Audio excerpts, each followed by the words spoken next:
সরকার সব ক্ষেত্রে বেপরোয়া দলীয়করণ করে দুর্নীতিকে জাতীয়করণ করতে যাচ্ছে বলে মন্তব্য করেছেন জামায়াতে আমির ও বিরোধী দলীয় নেতা ডক্টর শফিকুর রহমান। সিলেটে 11 দলের বিভাগীয় সমাবেশে মন্তব্য করেন তিনি।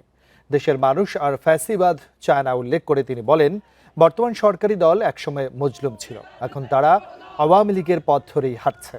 সমাবেশে এনসিপির আহ্বায়ক নাহিদ ইসলাম বলেন, সরকার জনরায়ের প্রতি অবজ্ঞা করছে, সংস্কারের কথা ভুলে গেছে তারা।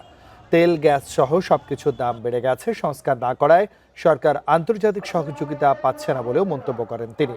সমাবেশে সিলেট বিভাগের 41 উপজেলার 11 দলের বিভিন্ন পর্যায়ের নেতাকর্মীরা অংশ নেন।